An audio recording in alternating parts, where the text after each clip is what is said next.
নমস্কার, বিএসসি টুডের আন্তর্জাতিক খবর স্বাগত। শুরুতেই সংবাদ শিরোনাম। ক্ষতিগ্রস্ত সংবাদপত্রের দফতরে ফোন, বাংলাদেশ জুড়ে রাতভর তাণ্ডব নিয়ে অবশেষে মুখ খোলেন ইউনূস। পাকিস্তানের টুটি টিপে ধরল তালিবান ও কুনার নদীকে ঘিরে ভয়াবহ জলযুদ্ধের আশঙ্কা। এই শুকর ছানাগুলো মিথ্যে বলছে, ইউরোপীয় নেতাদের আক্রমণ পুতিনের, ইউক্রেনের আরও জমি দখলের হুঁশিয়ারি। গাজায় শান্তি প্রতিষ্ঠার জন্য কি সেনা পাঠাবে পাকিস্তান? ট্রাম্পের অনুরোধে শ্যাম রাখি না কোল রাখি অবস্থা পাকিস্তানের। কোনো রাগঢাক নয়, ইউরোপের নেতাদের সরাসরি শুকর ছানা বলে কটাক্ষ করলেন রাশিয়ার প্রেসিডেন্ট ভ্লাদিমির পুতিন। একই সঙ্গে ইউক্রেনকেও স্পষ্ট হুঁশিয়ারিও দিয়েছেন। পুতিন জানিয়ে দিয়েছেন, কিয়েভ আর তার সমর্থকরা যদি আমেরিকার শান্তি প্রস্তাবে অংশ না নেয় তাহলে ইউক্রেনের আরও জমি দখল করে নেবেন তিনি। পাশাপাশি ইউরোপের বিরুদ্ধে আতঙ্ক ছড়ানোর অভিযোগও করেছেন রাশিয়ার প্রেসিডেন্ট। রাশিয়া ইউক্রেন যুদ্ধ 4 বছরে পা দিল। ইতিমধ্যে ইউক্রেনের একটা বিশাল অংশ দখল করে নিয়েছে মস্কো। সেই জমি আর ফেরত মিলবে না বলে মনে করছেন কূটনৈতিক বিশ্লেষকদের একাংশ। আমেরিকার প্রেসিডেন্ট ডোনাল্ড ট্রাম্পের খসড়া শান্তি চুক্তিতেও গোটা বিষয়টা চুপচাপ মেনে নেওয়ার পরামর্শ দেওয়া হয়েছে ইউক্রেনকে। কিন্তু রাশিয়ার হাতে জমি তুলে দিতে নারাজ ইউক্রেনের প্রেসিডেন্ট ভলোদিমির জেলেনস্কি। বেঁকে বসেছেন ইউরোপের অধিকাংশ দেশও।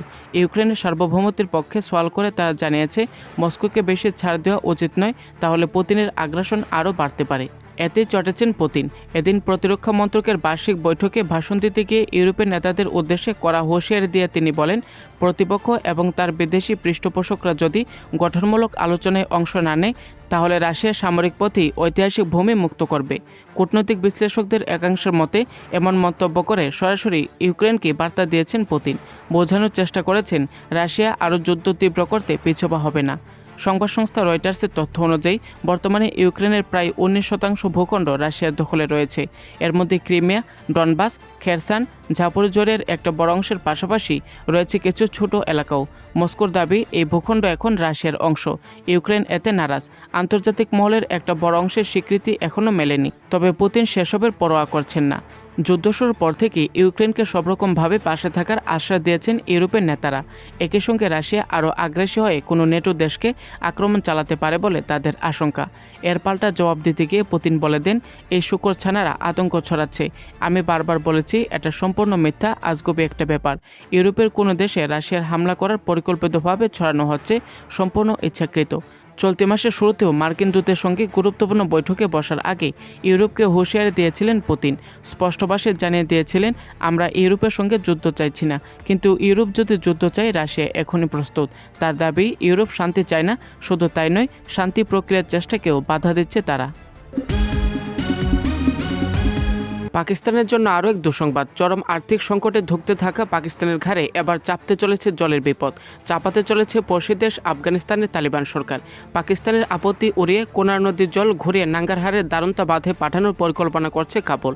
আফগান প্রধানমন্ত্রীর কার্যালয়ে অর্থনৈতিক কমিশনের টেকনিক্যাল কমিটি ইতিমধ্যেই এই পরিকল্পনায় অনুমোদন দিয়েছে।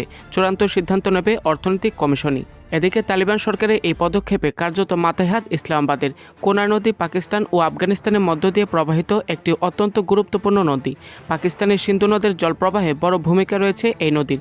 রিপোর্ট অনুযায়ী এই নদীতে বাদ দিলে পাকিস্তানের জলপ্রবাহ বড়সড় ঘাটতি দেখা দেবে।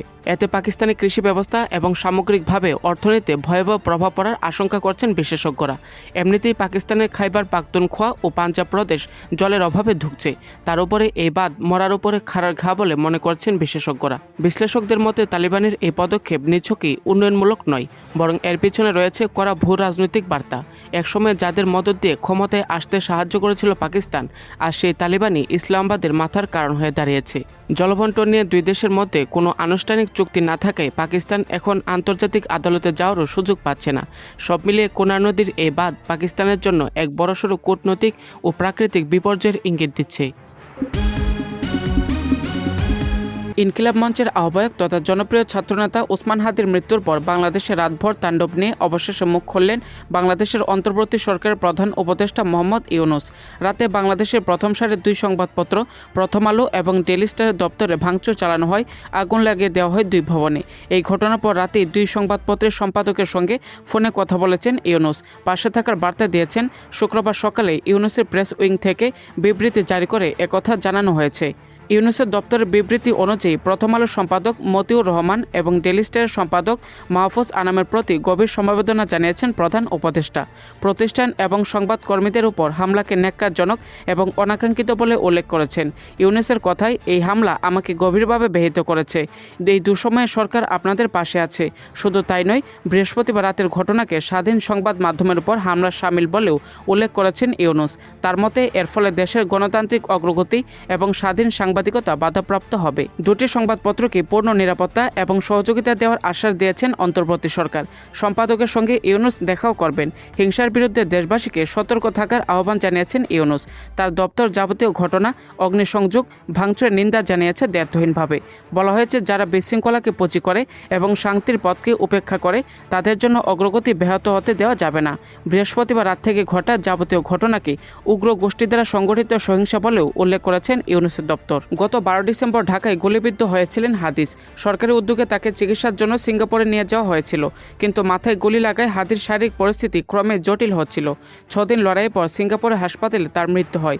এই খবর প্রকাশ্যে আসার পরই বৃহস্পতিবার রাতে জাতির উদ্দেশ্যে ভাষণ দিয়েছিলেন ইউনূস। দেশবাসীকে সংযত থাকার আবেদন করেছিলেন। অর্থাৎ হাদির মৃত্যুকে কেন্দ্র করে যে অশান্তি হতে পারে তা আগে আঁচ করেছিলেন প্রধান উপদেষ্টা, কিন্তু তার আবেদন কার্যত অগ্রাহ্য করে রাতে নানা প্রান্তে শুরু হয় তাণ্ডব। চট্টগ্রামে ভারতীয় দূতাবাসে চালানো হয় হামলা। রাতভর তার সামনে অবস্থানেও বসেছিলেন ছাত্র যুবদের একাংশ। এছাড়া ধানমন্ডিতে বাংলাদেশের প্রখ্যাত সাংস্কৃতিক কেন্দ্র ছায়ানট ভবনে ভাঙচুর চালানো হয় এবং অগ্নিসংযোগ করা হয়েছে। ভাঙা হয়েছে বঙ্গবন্ধু শেখ মুজিবুর রহমানের বাড়ি। প্রথম আলোর 4 তলা ভবন ভস্মীভূত হয়ে গিয়েছে রাতের তাণ্ডবে। ডেইলি স্টারের দপ্তরেও 2টি তলা ক্ষতিগ্রস্ত। সাংবাদিকেরা ভিতরে থাকা অবস্থাতেই ভবনে আগুন লাগিয়ে দেওয়া হয়েছিল। পরে পুলিশ ও দমকল তাদের উদ্ধার করে। গাজায় শান্তি প্রতিষ্ঠার জন্য পাকিস্তানকেও সেনা পাঠানোর অনুরোধ করেছেন ডোনাল্ড ট্রাম্প। সংবাদ সংস্থা রয়টার্স দুটি সূত্র উদ্ধৃত করে জানিয়েছে, বিষয়টি নিয়ে ট্রাম্পের সঙ্গে কথা বলতে কয়েক সপ্তাহের মধ্যেই ওয়াশিংটনে যাচ্ছেন পাকিস্তানের সশস্ত্র বাহিনীর প্রধান আসিম মনির।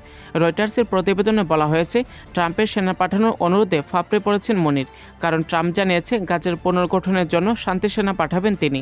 সেই শান্তি সেনায় পাক সেনাকেও সামিল হওয়ার আহ্বান জানিয়েছেন তিনি। ট্রাম্পের অনুরোধ মানলে পাকিস্তানের অভ্যন্তরে সমালোচিত হতে পারেন মনির, কারণ সেক্ষেত্রে মুসলিম প্রধান দেশ হিসাবে প্যালেস্টাইনের সশস্ত্র সংগঠন হামাসের সঙ্গে সংঘাতে জড়িয়ে পড়তে পারে পাক সেনা। আর তাহলে পাকিস্তানের ইসরায়েল বিরোধী এবং প্যালেস্টাইনপন্থী জনতা ক্ষুব্ধ হতে পারে। অন্যদিকে কোনো পরিস্থিতিতে ট্রাম্পকে চটাতে চাইবেন না মনির। পাকিস্তান সম্পর্কে আমেরিকার সমস্ত ভুল ধারণা ভেঙে দিতে বদ্ধপরিকর মনির। সেই কারণে ভারত পাক সংঘাত থামানোর জন্য ট্রাম্পের ভূমিকা তুলে ধরা, নোবেল শান্তি পুরস্কারের জন্য মার্কিন প্রেসিডেন্টের নাম প্রস্তাব করা কোনো চেষ্টাতে বাকি রাখেনি পাকিস্তান। গাজায় শান্তি প্রতিষ্ঠার জন্য ইতিমধ্যেই 20 দফা শান্তি প্রস্তাব দিয়েছেন ডোনাল্ড ট্রাম্প। ইসরায়েলের সঙ্গে সংঘাতে এই প্যালেস্টাইন ভূখণ্ড কার্যত খণ্ডহরে পরিণত হয়েছে।